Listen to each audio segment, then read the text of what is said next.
Dans ce module, nous allons étudier avec vous un nouveau mode, le conditionnel. Nous allons passer en revue la formation du conditionnel pour passer ensuite à l'étude détaillée de l'emploi de ce mode. Le conditionnel est le mode de la supposition.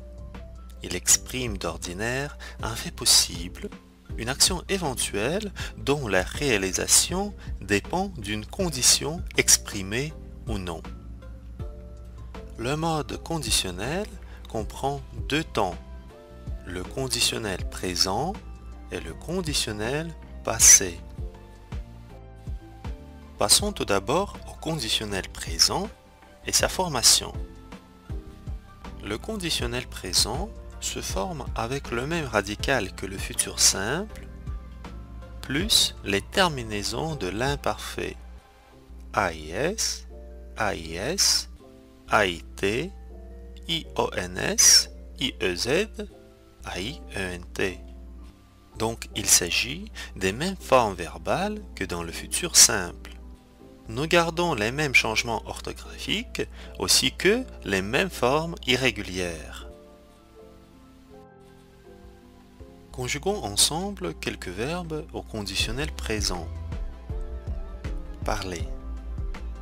De même qu'avec le futur simple, nous prenons l'infinitif du verbe et nous y ajoutons les terminaisons de l'imparfait. Je parlerai, tu parlerais, il, elle, on parlerait, nous parlerions, vous parleriez, il, elle parlerait. Conjuguons maintenant le verbe aller au conditionnel présent. Nous prenons le radical verbal du futur simple, ir, et encore une fois, nous ajoutons les terminaisons de l'imparfait. J'irai, tu irais, il, elle, on irait, nous irions, vous iriez, il, elle irait. Je voudrais encore une fois attirer votre attention à la prononciation du futur simple et du conditionnel à la première personne du singulier. J'irai versus j'irai. Je parlerai, je parlerai. Comme le radical verbal est le même au futur simple et au conditionnel, il est important de faire la distinction dans la prononciation des terminaisons. J'irai, j'irai. Je parlerai, je parlerai. Passons maintenant aux emplois du conditionnel présent. Le plus souvent, on emploie le conditionnel présent dans une phrase conditionnelle avec si plus imparfait. Par exemple, si j'étais libre, j'irais voir mes amis. Dans cette phrase, nous avons une subordonnée de condition introduite par si. Si j'étais libre, dans cette partie, nous employons l'imparfait. Et dans la proposition principale, j'irai voir mes amis, nous observons le conditionnel présent. Considérons encore un exemple. Elle serait heureuse si elle pouvait réaliser son rêve.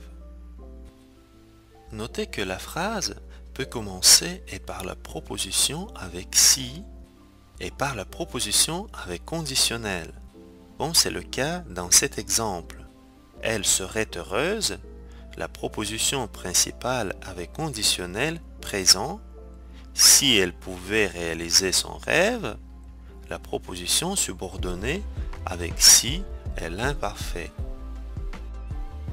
Faites attention au fait que dans les phrases avec condition, si plus imparfait conditionnel, on n'emploie jamais le conditionnel après si. Comme dans les exemples que nous avons déjà observés avec vous. Si j'étais libre, j'irais voir mes amis. Elle serait heureuse si elle pouvait réaliser son rêve. nous n'avons pas de conditionnel après si. Ne confondez pas les exemples précédents avec les phrases avec une interrogation indirecte où nous employons le conditionnel après si. Par exemple, il a demandé « Est-ce qu'il partira demain ?» Si nous transformons cette question dans une interrogation indirecte, nous recevons la phrase suivante. Il a demandé si elle partirait le lendemain. Dans cet exemple, nous employons le conditionnel après si, mais ce n'est pas le même si que dans la proposition conditionnelle. Faites-y attention. Le conditionnel peut aussi marquer une action supposée ou une action possible dans des phrases sans si. Par exemple, il pourrait encore le faire. C'est une phrase simple, sans la subordonner. Nous employons le conditionnel dans cette phrase pour exprimer une possibilité. Ce serait une folie de le faire. Notons que le conditionnel traduit généralement les formes anglaises should, could et would. Nous employons aussi le conditionnel pour atténuer une demande, un conseil, un désir, en particulier avec les verbes vouloir, pouvoir, devoir et falloir. Je voudrais vous poser une question. Tu devrais le faire toi-même. Pourriez-vous m'indiquer le chemin? On appelle cet emploi du conditionnel le conditionnel de politesse. Alors, mes chers amis, soyons polis, employons le conditionnel de politesse.